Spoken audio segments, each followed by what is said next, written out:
Assalamualaikum dan salam sejahtera. Bersama saya Amira Shasha dalam 15 minit MMTV edisi 5 April 2023. Anak kepada bekas Menteri Datuk Seri Hamzah Zainuddin dan rakannya hari ini mengaku tidak bersalah di Mahkamah Seksyen Seremban atas 9 pertuduhan berkaitan penyelewengan minyak masak bersubsidi pada tahun lalu. Muhammad Faizal Hamzah, 39 tahun dan Azizul Abdul Halim, 55 tahun yang pada ketika itu merupakan pengarah syarikat Rimba Merpati Sdn Bhd membuat pengakuan berkenaan sebaik sahaja pertuduhan dibacakan terhadap mereka di hadapan Hakim Mazni Nawi. Mengikut pertuduhan, kedua-dua tertuduh sebagai pengarah syarikat Rimba Merpati Sdn Bhd sebagai pemegang lesen borong barang kawalan berjadual iaitu minyak masak telah memberi maklumat palsu kepada KPDN. Maklumat itu diberi semasa mengemukakan maklumat dalam borang arahan mengemukakan dokumen atau maklumat yang berada dalam simpanan berkaitan barang kawalan di bawah Seksyen 8 Akta Kawalan Bekalan 1961 berhubung dokumen invoice penjualan minyak masak kepada Pasar Segar Din Maju. Berikutan itu, mereka didakwa di bawah Seksyen 8-4-B Akta Kawalan Bekalan 1961 yang boleh dihukum di bawah Seksyen 22-2 Akta Sama. Jika sabit kesalahan, boleh didenda maksimum RM1 juta atau penjara tidak melebihi 3 tahun atau kedua-duanya, dan bagi kesalahan kali kedua dan seterusnya, didenda maksimum RM3 juta atau penjara maksimum 5 tahun atau kedua-duanya sekali. Seorang pengarah sebuah syarikat didakwa di 2 mahkamah seksyen berasingan atas 1 pertuduhan menawarkan rasuah kepada seorang ahli perniagaan bagi faedah Menteri Komunikasi dan Multimedia ketika itu, Tan Sri Anwar Musa, berhubung pengambil alihan Menara Kuala Lumpur, Menara KL. Bagaimanapun, tertuduh Dato' Abdul Hamid Sheikh Abdul Razak Sheikh, 49 tahun dan syarikat Hydroshop Sdn Bhd mengaku tidak bersalah selepas pertuduhan dibacakan di hadapan Hakim Suzana Husin dan Rozina Ayub. Mengikut pertuduhan, Abdul Hamid Sheikh selaku pengarah syarikat berkenaan didakwa menawarkan RM500,000 setahun selama tempoh 15 tahun kepada seorang ahli perniagaan. Ia bagi faedah Anwar sebagai dorongan Menteri Komunikasi dan Multimedia Malaysia itu mempercepatkan proses pengambil alihan pengurusan dan pentadbiran konsensi Menara KL oleh Hydroshop. Sementara itu, syarikat itu pula didakwa bersekutu dengan Abdul Hamid Sheikh menawarkan suapan dengan niat memperoleh perniagaan pengurusan dan pentadbiran konsensi Menara Kuala Lumpur di lokasi dan tarikh sama. Kedua-dua mahkamah kemudian membenarkan syarikat dan tertuduh itu diikat jamin masing-masing sebanyak RM50,000 selain syarat tambahan pasport diserahkan kepada mahkamah dan melaporkan diri di pejabat SPRM di sini setiap 2 bulan. Mahkamah menetapkan 2 Jun depan untuk sebutan semula kes. Perdana Menteri Datuk Seri Anwar Ibrahim merayu kerajaan negeri dan pihak berkuasa tempatan PBT supaya mempercepatkan proses berkaitan dengan projek pelaburan dari China. Perdana Menteri berkata beliau sendiri akan mempengerusikan mesyuarat khas supaya pelaksanaan susulan daripada keputusan syarikat besar China untuk melabur di negara ini dapat dilaksanakan dengan berkesan. Melihat perkara ini perlu dalam merancakan ekonomi negara, beliau bagaimanapun turut menegaskan peraturan sebarang proses tersebut harus dipatuhi selain menunggu semua kajian selesai.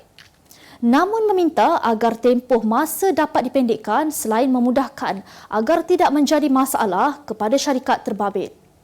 Sementara itu, dalam sidang media selepas mempengerusikan mesyuarat Kabinet hari ini juga, Anwar turut memberitahu kerajaan akan mendedahkan laporan penuh kemalangan pesawat udara tragedi 66 yang berlaku pada 6 Jun 1976. Jelasnya, tragedi yang mengakibatkan kehilangan nyawa Ketua Menteri Sabah ketika itu, Tun Fuad Stephens, merupakan tuntutan selama 47 tahun rakyat negara itu untuk mengetahui apakah hasil daripada pasukan penyiasat kemalangan tersebut. Seramai 10 ahli Majlis Mesyuarat Kerajaan Negeri Exco Melaka mengangkat sumpah di Seri Negeri Aikroh Melaka hari ini. Istiadat angkat sumpah jawatan dan taat setia serta sumpah simpan rahsia dilakukan di hadapan Yang di-Pertua Negeri Melaka, Tun Muhammad Ali Muhammad Rostam di Bilik Mesyuarat Tun Fatimah. Sementara itu, seramai 7 ahli Dewan Undangan Negeri (ADUN) di bawah kepimpinan Ketua Menteri Melaka ke-12 Datuk Seri Sulaiman Mat Ali turut dilantik semula, antaranya ADUN Paya Rumput Datuk Rais Yassin, ADUN Teluk Mas Datuk Abdul Razak Abdul Rahman dan ADUN Merlimau Dr. Muhammad Akmal. 3 muka baharu yang bakal menyertai barisan Exco ialah ADUN Asahan Fairul Nizam Ruslan, ADUN Air Limau Datuk Hamid Maitin Kunju Bashir dan ADUN Kesidang daripada Pakatan Harapan PH Siah Shu Chin.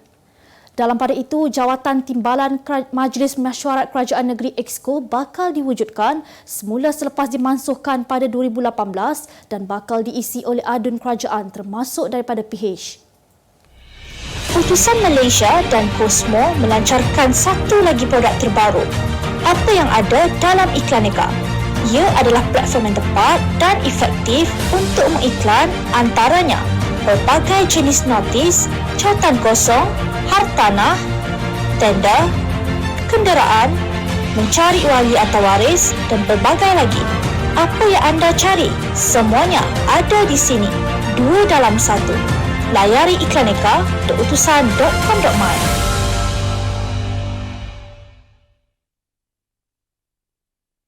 Mahkamah Tinggi Syariah Shah Alam hari ini menetapkan 30 Mei depan bagi sebutan semula kedua-dua pihak pelakon Diana Daniel dan suaminya Farid Kamil berhubung hadana interim ataupun hak penjagaan sementara 2 anak mereka, Muhammad 10 tahun dan Nur Aurora 8 tahun. Peguam Syar'i Datuk Akbaruddin Abdul Kadir berkata, pada tarikh yang ditetapkan tersebut, sekiranya terdapat sebarang penyelesaian, kedua-dua pihak akan memaklumkan kepada mahkamah tentang perkara tersebut.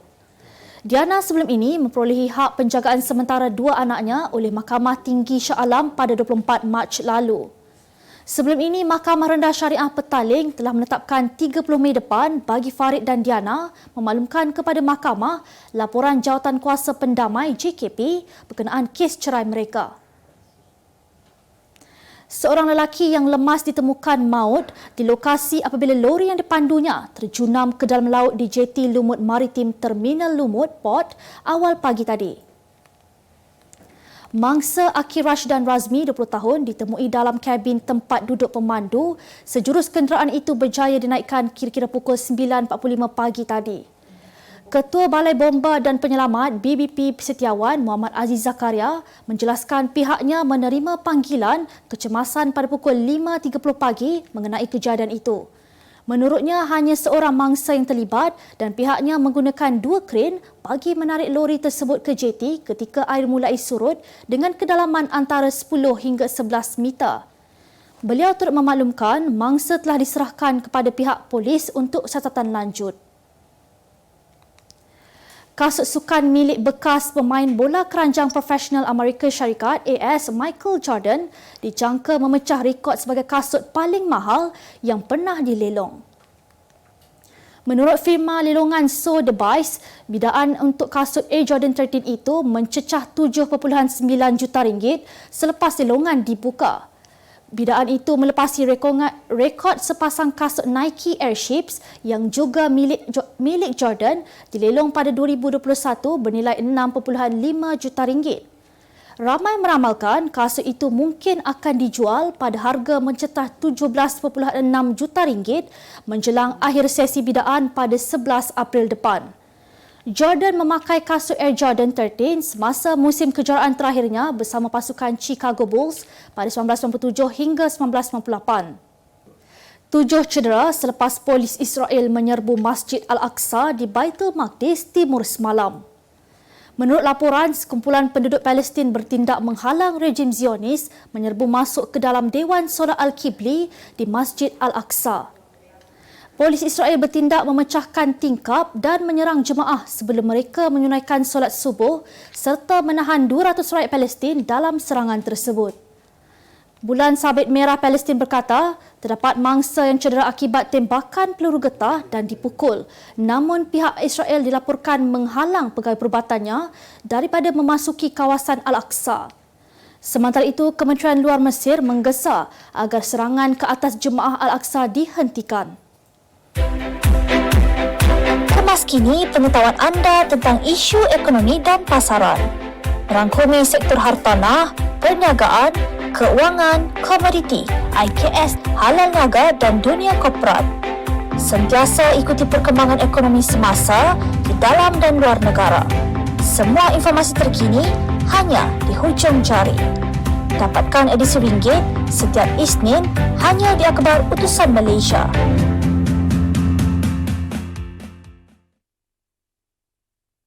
Segmen Halal Niaga minggu ini bersama hub fashion celebrity Starvillian. 6 tahun menelusuri industri fashion, nama Starvillian cukup sinonim dengan rakyat Malaysia kerana menawarkan produk lebaran yang berkualiti tinggi, selesa dan mampu milik.